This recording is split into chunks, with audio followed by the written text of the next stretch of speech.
Good morning, and thank you for the opportunity to present at AMPS Istanbul Heritages Conference 2026 my paper titled Heritage, Housing, and the Social Life of Historic Urban Centers, Reframing Preservation as a Tool for Affordability and Community Resilience.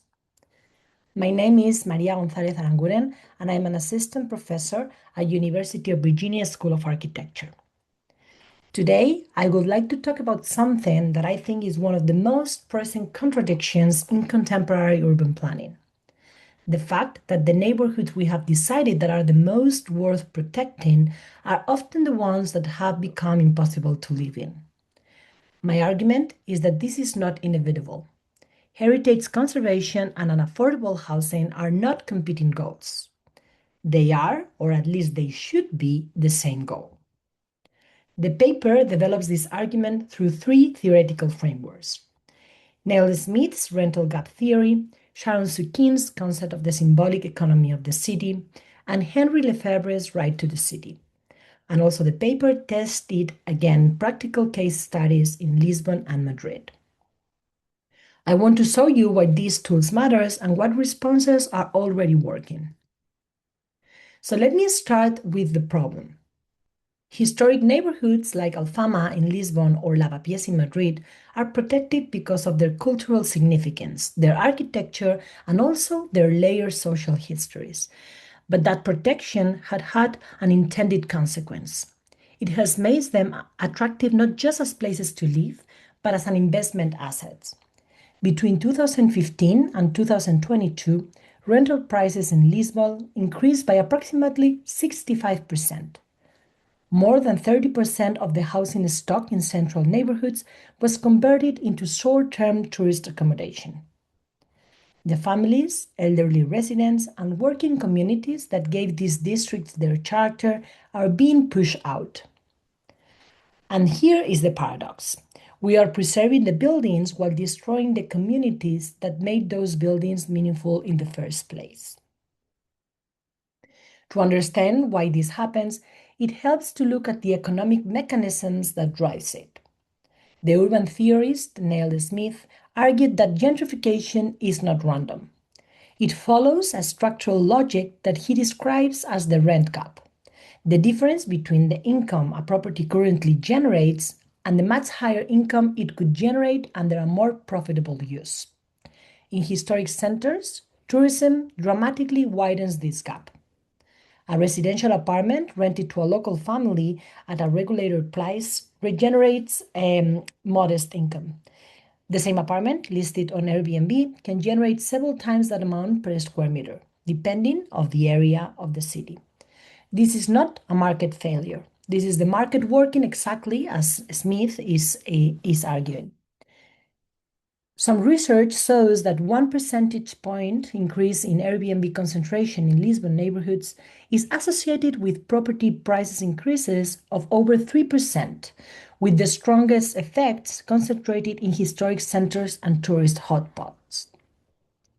At the national level in Portugal, the liberalization of the short-term rental market after 2014 led to an estimated 34% increase in property values and 10.9% increase in rents, with even larger effects in Lisbon historic neighborhoods. Luis Mendes has shown that rehabilitation policies in Lisbon, although intended to improve housing conditions, actually benefited investors more than residents by closing the rent gap in their favor. Urban regeneration programs raise property values and enable landlords to exceed long-term rental agreements.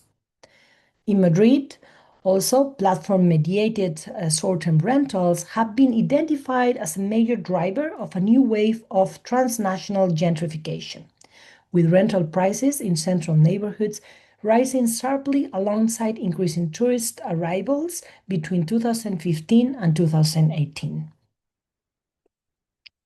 Two further theoretical frameworks complete the total picture. The first is Sharon Sukin's concept of the symbolic economy of the city. According to Sukin, heritage is not simply protected. It is packaged, branded, and commercialized. Alfama's Faro houses, Lavapiés multicultural street life, or the terracotta rooftops visible from all Lisbon's viewports. All of this becomes marketable aesthetic experience and is the raw material of a symbolic economy that serves the global tourism market. As a result, the neighborhood is preserved as a visual and experiential product, while the community that create and sustain it becomes economically replaceable. The cultural form is maintained, and the social fabric that gives it meanings is progressively destroyed. The second framework is Henry Lefebvre's concept of the right of the city. For Lefebvre, this right goes beyond simple access to urban services and amenities. It is the right to participate in the production of urban space itself, to shape, to inhabit, and reproduce the city according to the needs of its residents rather than the logic of the capital accumulation. Applied to heritage district, this means that preservation is never politically neutral. Every decision about which buildings are restored, how rehabilitation is financed, who can afford to occupy rehabilitated spaces, and what functions those spaces serve ultimately determines whose right to the city is protected and whose is denied. Taken together, Smith, Sukins, and Lefebvre's give us a coherent diagnosis. The crisis in historic neighborhoods is not an accident of the market. It is the predictable outcome of an economic system that treats heritage as a commodity and communities as a secondary concern. The consequences of the process go beyond housing. They affect heritage itself, because heritage is not only about buildings. The 1999 revision of the Rural Charter, one of the foundational documents of international conservation practice, formally recognized that heritage significance can be embodied in the uses, the associations, and the meanings of a place, not just its physical fabric. Fado in Alfama is not simply music performed for tourists in restaurants.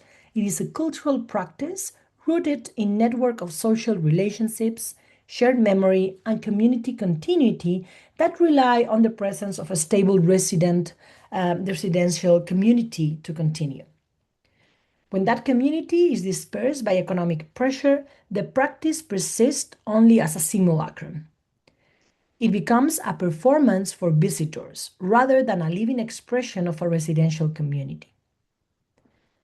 The neighborhood is preserved as a visual and experiential product, while the social fabric that gave it meanings is progressively destroyed.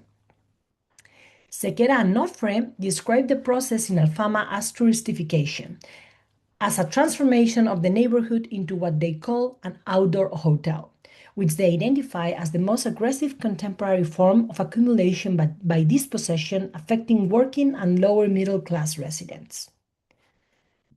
Research also in long-term Alfama residents confirmed that they recognize some of the benefits of the tourism, but they grieve the loss of the neighbors, the weakening of daily social ties, and the replacement of local shops by tourist businesses. The social costs are particularly severe for young generations. The OECD defines the affordability threshold as spending no more than 30% of household income on housing.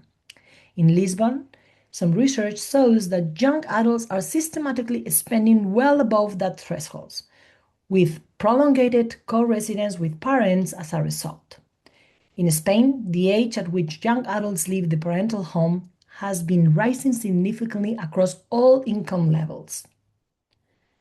Without deliberate intervention, historic city centers risk losing not only their current communities, but also the capacity to attract and retain the next generation of residents who will sustain their social and cultural life. This is what I mean when I say that displacement is not only a housing crisis, it is also a heritage crisis. So what is the alternative? So I want to propose a shift in how we think about heritage conservation. Instead of placing buildings at the center of concern, we should place communities and their capacity to sustain collective domestic life as its core. I call this the social infrastructure paradigm. It draws on Henry Lefebvre's concept of the right of the city, the right not just to access urban services, but to participate in shaping the spaces where you live. Applied to heritage district, this means asking different questions. Not only how do we protect these buildings, but for whom are we protecting it and for what purpose? Does its rehabilitation project allows current residents to stay, or does it accelerate their displacement? Does it create new forms of collective living, or does it produce luxury apartments in historic cells? This reframing also challenges a persistent myth in conservation practice, the idea that adaptation compromises authenticity. Historic neighborhoods have survived precisely because they were continuously adapted to changing domestic conditions. The assumption that historic buildings can only be used as they were originally designed has repeatedly blocked the conservation of underused heritage buildings and also into transform them into affordable housing. Adaptation is not the enemy of heritage. The refusal to adapt is. So let me move now to practical examples that show this reframing is not only theoretical. It is already being applied with real results and real limitations. The first is Lisbon Rehabilitar para Arrendar program, which translates as Rehabilitate to Rent. It is active since 2015, and the program has rehabilitated more than 1,200 housing units in the city historic center. It works through a dual mechanism. The Instituto of Habitación da Rehabilitación Urbana, known as IHRU, provides subsidized loans covering up to 90% of rehabilitation cost. In exchange, the rehabilitated dwellings might be let at rents below the thresholds established by the Affordable Rental Program, and this commitment must be maintained for the entire duration of the loan. This is the key design principle. Public investment is conditional on affordability. The program prevents the rehabilitation of historic buildings from becoming simply another route to a speculative profit. It links heritage conservation directly to social outcomes. The second example is more recent and operates as national legislative scale. The Mais Habitação law, passed in October 2023, represents a comprehensive policy response Portugal has produced to the housing crisis. It introduces rent caps, limiting increases in new contracts to 2% above the previous contract value. It suspends new short-term rental licenses in saturated areas. It offers fiscal incentives designed to move properties from tourist accommodation back into long-term residential use. And it establishes a new financial line of up to 250 million euros for the construction or rehabilitation of affordable housing. What is significant about Mais Habitação is that it combines demand-side regulation with supply-side investment. Evidence from Portugal shows that neither approach alone is sufficient. Moratoriums on tourist rentals reduce speculative pressure, but without new affordable housing supply, displacement of residents will also occur. The combination is what makes the policy meaningful. The third case takes us to Madrid. La Corrala de la calle Mesón de Paredes in the Lavapiés district is an example of a traditional Madrid housing typology, the Corrala. These were open courtyard collective residential blocks common in working-class Madrid from the 18th to the early 20th century, and most of them have been demolished through real estate development. The surviving example in Lavapiés, a protected building dating to 1872, was restored and converted into social housing by the Ayuntamiento de Madrid in 1980s, becoming an emblematic case of heritage-led affordable housing.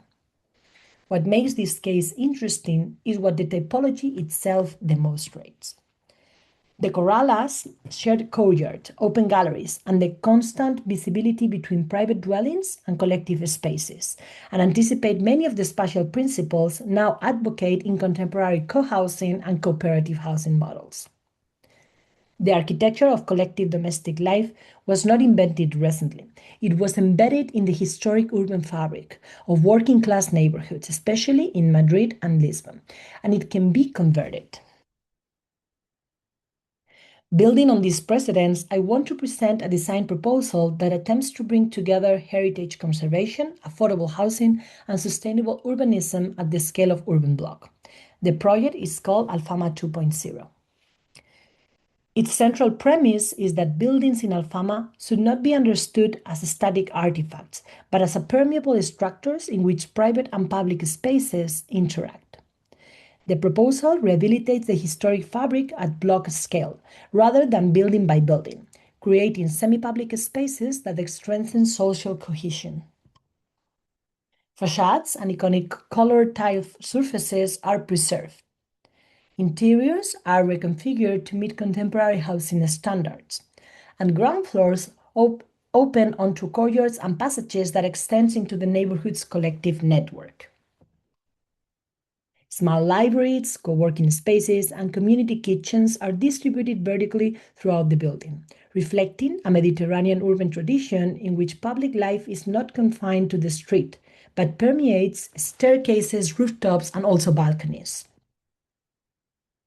Alfama's steep topography, which has historically limited accessibility and isolated also elderly residents, is addressed through a network of walkways and lifts connecting blocks at different styles and different levels. Inspired by the Santa Justa elevator, a solution the city itself developed in the early 20th century, making the proposal a continuation of Lisbon's own spatial intelligence rather than an external imposition. And the buildings are retrofitted for near zero energy performance, making sustainability integral to their rehabilitation rather than an added feature.